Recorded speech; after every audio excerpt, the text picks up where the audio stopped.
Bab 304. Kekuatan musuh. Semua mata tertuju pada sang jenderal, mereka sangat penasaran, cara apa yang bisa digunakan untuk melawan meriam. Jenderal Tibet ini bertubuh besar dan kuat, kulitnya gelap, dan tampak sangat garang, dari penampilannya saja, sudah terlihat dia bukan orang baik. Lu Ze, cepat katakan jika kamu punya ide bagus, desak Moketo. Baik, Tuan, aura kekejaman tampak di wajah Lu Ze. Kita hanya perlu menangkap lebih banyak warga Dacia dan mengirim mereka untuk menyerang kota. Tempatkan warga Dacia di depan prajurit kita. Aku tidak percaya mereka akan menembakkan meriam ke arah kita.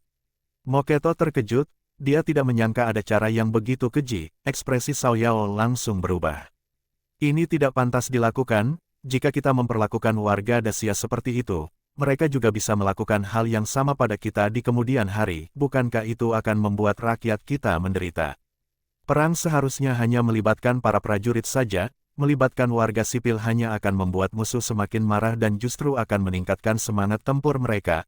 Hanya ketika terdesak, kita baru akan menggunakan taktik seperti itu, memaksa warga musuh sebagai perisai hidup. Sekarang, kekuatan Dacia sangat besar, dan mereka bisa membalas dengan cara yang sama. Lu Ze mencibir dan mengejek, putri benar-benar terlalu berperasaan. Dalam pertempuran, yang penting adalah menang dengan segala cara. Lagi pula, setelah kita masuk ke jantung Dacia, kita akan membunuh semua rakyatnya, jadi lebih baik kita memanfaatkan mereka terlebih dahulu. Moketo merasa sangat bimbang, cara ini bisa menjadi pedang bermata dua, bisa-bisa justru melukai diri sendiri. Tuan Jenderal, sebaiknya kita segera membuat keputusan. Masalah ini akan dibahas lagi nanti, tangkap beberapa tawanan Dacia terlebih dahulu, jika situasi benar-benar mendesak, kita baru akan menggunakan warga sipil sebagai tameng, namun, jika memungkinkan, sebaiknya kita tidak melakukannya. Hal yang melanggar moral seperti ini harus dipertimbangkan dengan hati-hati, ujar Moketo. Dia belum siap membuat keputusan yang begitu kejam. Lu Ze tampak tidak senang. Namun, Moketo tidak langsung menolak idenya, jadi masih ada kemungkinan untuk membahasnya di kemudian hari. Aku rasa kita harus menghindari pertempuran langsung dengan Dacia, memanfaatkan keunggulan mobilitas pasukan kavaleri kita, tarik mereka ke medan terbuka untuk bertempur, sehingga meriam mereka tidak akan bisa efektif. Kirim 20.000 prajurit ke wilayah Dacia untuk merampas persediaan makanan dan harta benda, mereka tidak akan bisa bertahan lama. Kata Xiao Yao, baiklah, kita akan lakukan seperti yang kamu katakan. Aku akan segera mengirim orang untuk berangkat. Moketo mengangguk setuju. Tuan Jenderal, aku tidak membawa banyak pasokan ketika datang ke sini, jadi aku akan ikut serta. Dalam 3 hari, aku akan kembali untuk membantu melawan pasukan Dacia. Xiao Yao menawarkan diri, para jenderal Tibet lainnya langsung marah. Sang putri membawa 10.000 pasukan untuk membantu, tapi sejauh ini tidak ada yang dilakukan. Kalian hanya memikirkan bagian rampasan, ini sangat tidak adil. Benar sekali, kami mengirim 90.000 prajurit Tibet, tetapi hanya 10.000 dari mereka yang pergi merampas makanan. Orangmu hanya datang untuk mengklaim bagian rampasan. Semua diam. Aku paham situasi di Turkestan dengan sangat baik, bisa mengirimkan pasukan bantuan saja sudah sangat berharga, lakukan seperti yang dikatakan sang putri. Beri dia waktu 3 hari untuk mencari makanan, setelah itu, kamu harus kembali untuk membantu melawan Dacia, kata Moketo dengan tegas. Lagi pula, mereka tidak berencana menyerang kota dalam waktu dekat, cukup menjaga agar pasukan Dacia tetap terkurung di dalam kota. Jika Dacia menyerang, mereka bisa segera mundur. Untuk menghindari pertempuran besar, tidak ada bedanya apakah 10.000 pasukan Turkestan tetap tinggal atau tidak. Di sisi Lin Hai, mereka juga tidak tinggal diam. Pertempuran awal yang dimenangkan telah membangkitkan semangat semua orang. Mereka berkumpul untuk membahas langkah selanjutnya. 20.000 pasukan kavaleri kita sudah terlihat oleh musuh. Mereka pasti akan lebih waspada, mencoba menyerang diam dengan pasukan kavaleri sudah hampir mustahil sekarang, kata Lin Hai. Tadi kita hanya membersihkan sisa musuh, sebenarnya tidak perlu mengirim begitu banyak pasukan kavaleri, komentar Wang Dayong. Jika kita mengirim terlalu sedikit kavaleri untuk membersihkan medan perang, mungkin pihak musuh akan segera mengirimkan pasukan untuk menyerang. Pasukan kavaleri Tibet sangat cepat, bahkan meriam tidak akan cukup cepat untuk menghentikan mereka. Jika kita terlambat menutup gerbang kota dan mereka berhasil menerobos, itu akan menjadi masalah besar, jelas Lin Tiangui. Dia tahu Wang Dayong adalah orang kepercayaan Lin Hai, meskipun pangkatnya tidak tinggi, Lin Tiangui tidak meremehkannya. Wang Dafeng adalah komandan dari 1000 prajurit. Seorang jenderal kecil, Lin Hai menempatkannya di medan perang untuk ditempa, dan masa depannya terlihat sangat cerah. Lin Tiangui juga senang membantu dalam membimbingnya. Terima kasih atas pencerahannya, Raja Lin.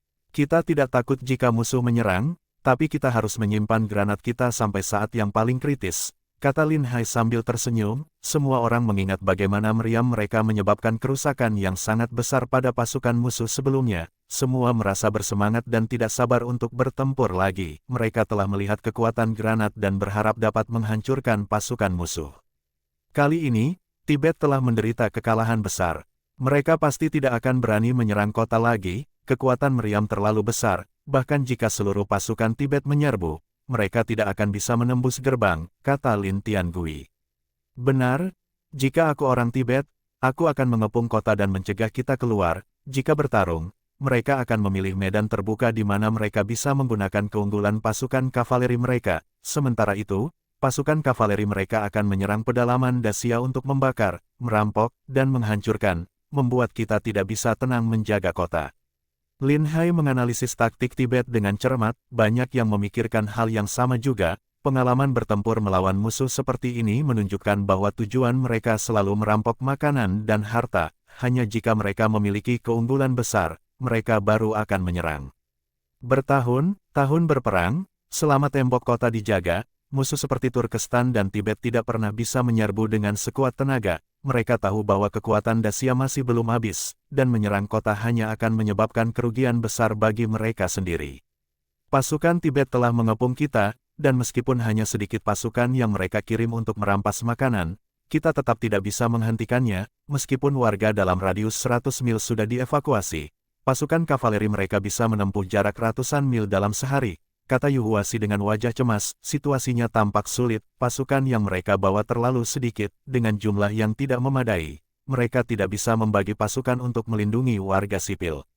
Bab 305, Serangan Malam. Saat ini, Lin Tiangui kebingungan. Ketika dia bertempur melawan negara musuh, dia selalu memastikan setidaknya memiliki jumlah pasukan 2 kali lipat lebih besar dari pasukan musuh sebelum berani melancarkan serangan frontal terhadap pasukan kavaleri musuh. Namun, saat ini jumlah pasukannya sangat sedikit, sehingga sangat mustahil memimpin pasukan untuk menerobos.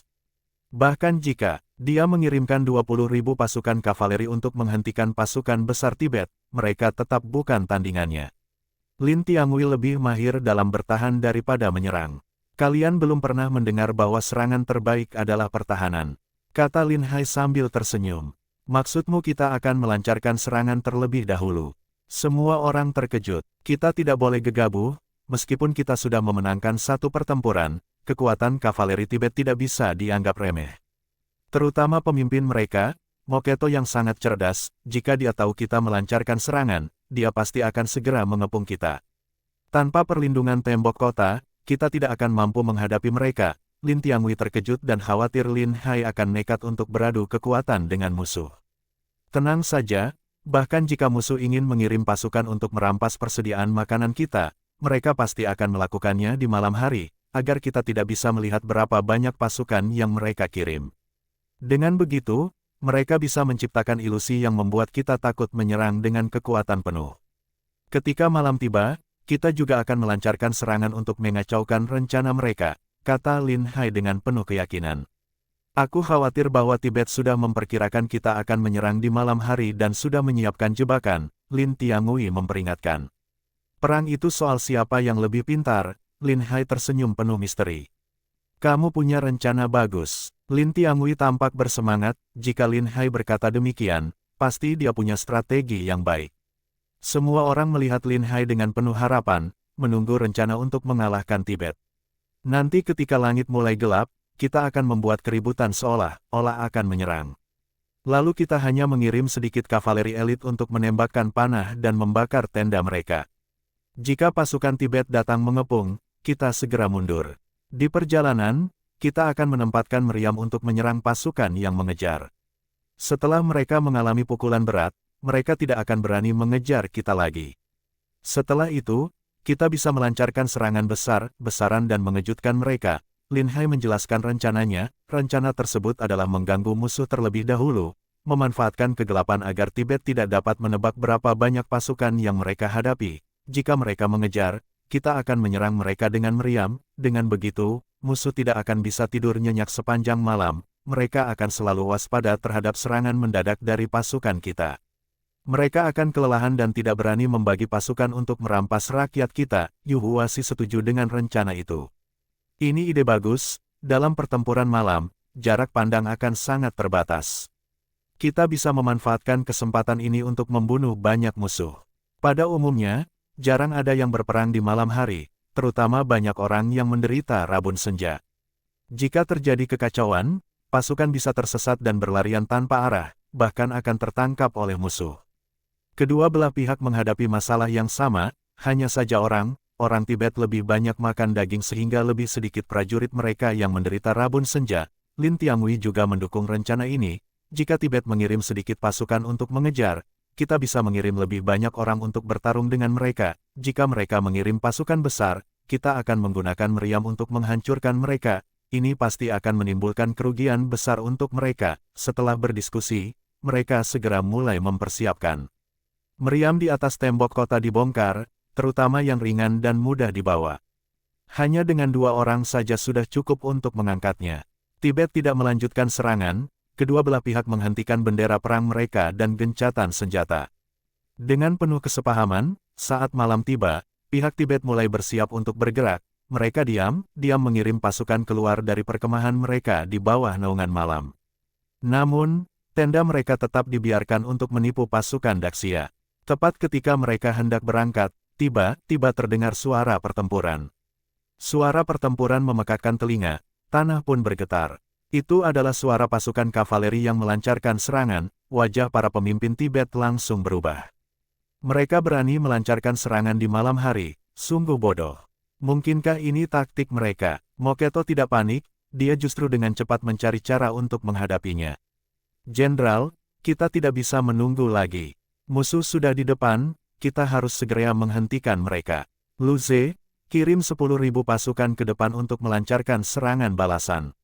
Putri, tolong pimpin pasukanmu dari sayap kiri untuk memberikan bantuan.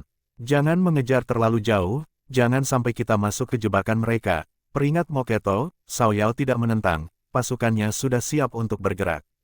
Lagi pula, pasukan Turkestan hanya bertugas sebagai pendukung di samping, mereka hampir tidak perlu bertarung. Ketika mereka semakin dekat, Lu Ze berteriak dan memimpin pasukannya untuk melancarkan serangan balasan. Yang memimpin pasukan Daxia adalah Wang Dayong, dia memiliki penglihatan sangat tajam karena sering berburu di malam hari dan tidak menderita rabun senja karena sering memakan organ hewan buruan. Ketika mendengar serangan balasan musuh, Wang Dayong tahu bahwa mereka tidak bisa terus maju lagi. Dia segera memerintahkan pasukannya, semua bersiap, tembakan panah, lalu segera putar balik. Mereka menyalakan panah yang telah diolesi minyak dan menembakkannya ke perkemahan musuh. Malam itu, panah berapi seperti meteor melintasi langit dan jatuh ke dalam perkemahan musuh. Di perkemahan Tibet, ada api unggun yang membuat pasukan mereka terlihat jelas. Namun, mereka hanya bisa mendengar derap kuda pasukan Daxia tanpa bisa melihat apa-apa. Tiba-tiba mereka melihat hujan panah berapi yang datang, mereka sangat terkejut. Mereka segera keluar dengan perisai untuk menahan serangan, namun beberapa anak panah berhasil mengenai tenda musuh. Tenda itu langsung terbakar, memaksa mereka untuk memadamkannya, perkemahan Tibet langsung menjadi kacau. Apa yang ditakutkan? Cepat padamkan apinya, musuh tidak benar-benar menyerang. Teriak seorang komandan. Perintahnya membuat para prajurit lebih tenang, karena pemimpin mereka ada di dalam perkemahan. Mereka hanya perlu mengikuti perintahnya. Lu Ze adalah seorang yang kejam, senang memenggal kepala musuh. Dia berada di barisan depan, dengan perisai di satu tangan dan pedang melengkung di tangan lainnya, siap bertempur dengan sekuat tenaga. Namun tiba-tiba, banyak anak panah datang dari depan. Mereka segera bersembunyi di atas kuda mereka dan menggunakan perisai untuk melindungi diri. Dalam kegelapan, sulit untuk mengetahui dari mana datangnya panah itu, jadi mereka hanya bisa mengandalkan keberuntungan. Di sisi lain, pasukan Daxia juga tidak bisa melihat jelas, mereka hanya menembakkan panah secara acak, meskipun banyak yang terkena panah dan terjatuh dari kuda, tapi lebih banyak lagi prajurit musuh yang terus mengejar. Setelah menembakkan semua panah, Wang Dayong segera memerintahkan pasukannya untuk mundur. Dalam kegelapan malam, mereka tidak bisa terlibat terlalu lama dalam pertempuran, terutama karena jumlah mereka terlalu sedikit. Jika mereka dikepung, mereka pasti mati. Saat mundur, mereka juga melemparkan paku besi ke tanah untuk menghalangi pengejaran musuh. Bab 306, Serangan Mendadak. Pasukan Tibet terjebak perangkap itu, mereka sangat kesal dan mengumpat dengan keras. Suara sumpah serapah tiba-tiba berhenti. Di tengah kegelapan malam, meskipun ada yang terjatuh dari kudanya, orang-orang di belakangnya tidak bisa melihat dengan jelas. Kuda perang langsung menginjak tubuh orang yang terjatuh. Dalam sekejap mata, tubuh itu sudah hancur menjadi daging cincang. Lu Ze sangat marah, dia belum pernah mengalami kekalahan seperti ini dalam peperangan. Biasanya, dialah yang mengejar prajurit Xia Besa, namun hari ini, dia merasa sangat tertekan. Tidak hanya tidak bisa melihat musuh, tetapi korban-korban terus berjatuhan di pihak mereka. Dengan emosi yang meluap, dia sudah melupakan instruksi Moketo, dia berusaha mengejar pasukan kavaleri Daxia untuk membinasakan mereka. Karena Cao Yao juga berada di dekatnya untuk membantu, jika mereka berhasil mengejar, mereka pasti bisa mengepung pasukan itu. Wang Dayong melihat cahaya di depannya, dia tahu itu adalah tanda arah untuk dituju. Semua berlari menuju cahaya itu, di sampingnya, meriam sudah disiapkan, diarahkan langsung ke pasukan musuh yang sedang mengejar. Begitu pasukan kavaleri Daxia melewati tempat itu, Yu Huasi langsung berteriak dengan keras, tembak. Pasukan kavaleri Tibet yang sedang mengejar dengan sekuat tenaga belum sempat bereaksi. Mereka sudah mendengar suara ledakan yang menggelegar. Semua orang sangat panik dan ketakutan, mereka sudah pernah mendengar suara meriam ini di siang hari, dan merasakan sesuatu yang tidak beres. Lu Ze merasa hatinya tenggelam, ini jebakan. Dia hendak berteriak untuk memerintahkan mundur, tetapi dia merasa tubuhnya sudah dihantam keras oleh sesuatu, dan dia terlempar ke belakang. Kesadarannya langsung hilang, pasukan kavaleri di belakangnya tidak bisa berhenti, mereka terus menyerang maju. Suara tembakan meriam bertubi-tubi terdengar, menjatuhkan semua pasukan kavaleri di depannya.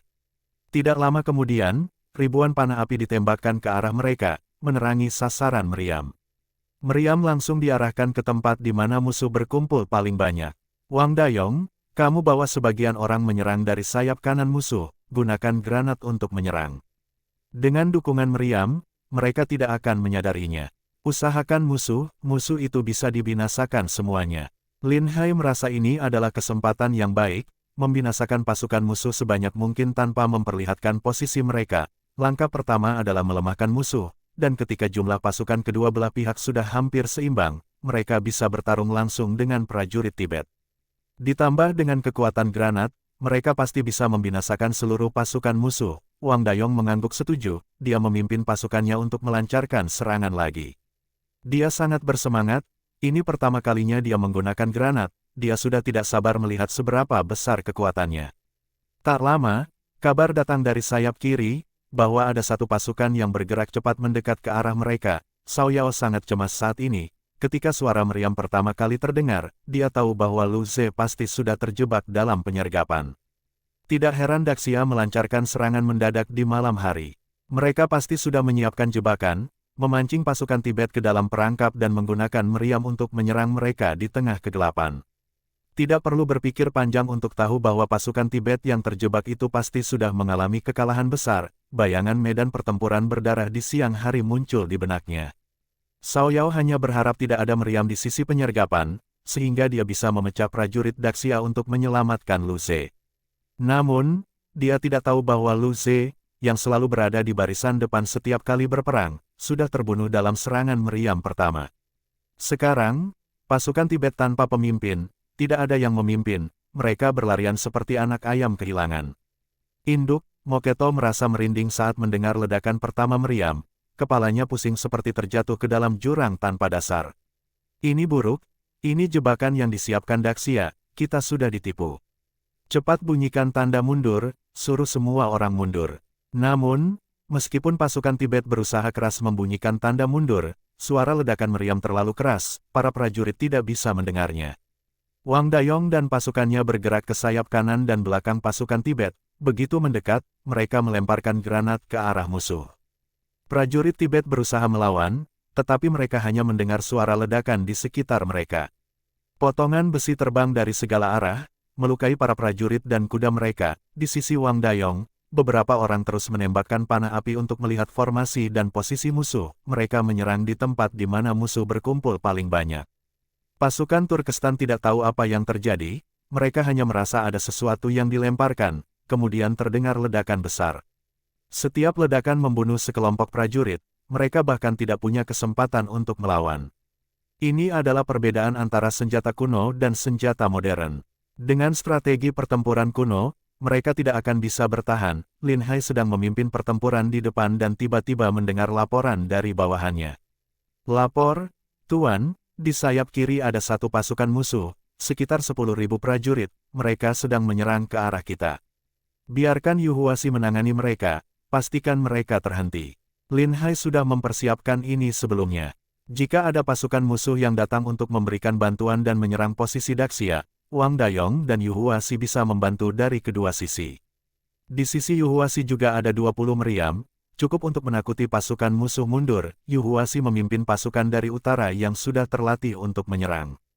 Ketika mereka mendengar pasukan musuh mendekat, mereka langsung menembakkan 2 gelombang panah dari busur otomatis. Kemudian Yu Huasi memerintahkan untuk menembakkan meriam. Ketika suara meriam terdengar, Cao Yao segera memerintahkan pasukannya untuk mundur. Dia sangat berhati-hati dalam bertempur. Untuk menghindari jebakan, dia mengirim 500 pasukan elit untuk menyelidiki jalan terlebih dahulu. Pasukan utama mengikuti beberapa meter di belakang. Jika pasukan depan diserang, mereka masih punya kesempatan untuk berbalik. Benar saja, mereka mendengar suara meriam di depan. 500 pasukan elit di depan sudah hampir musnah sepenuhnya.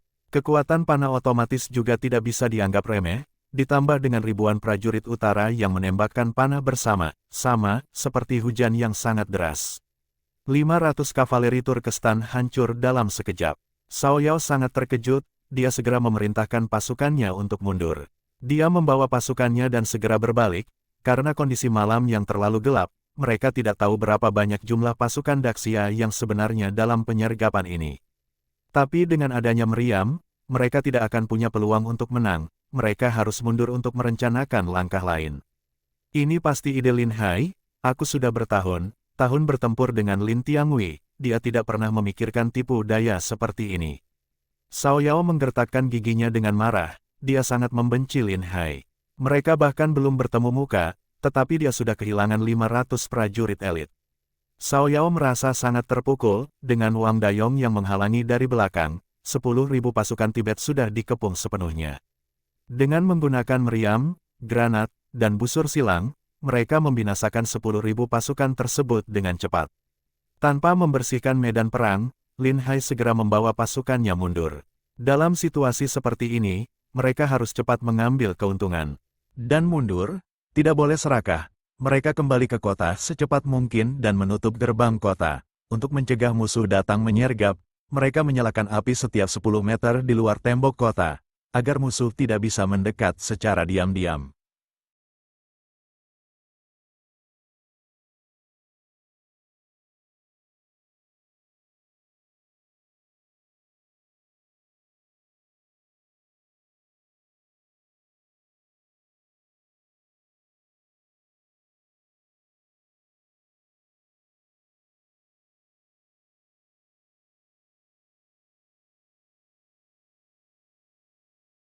Bersambung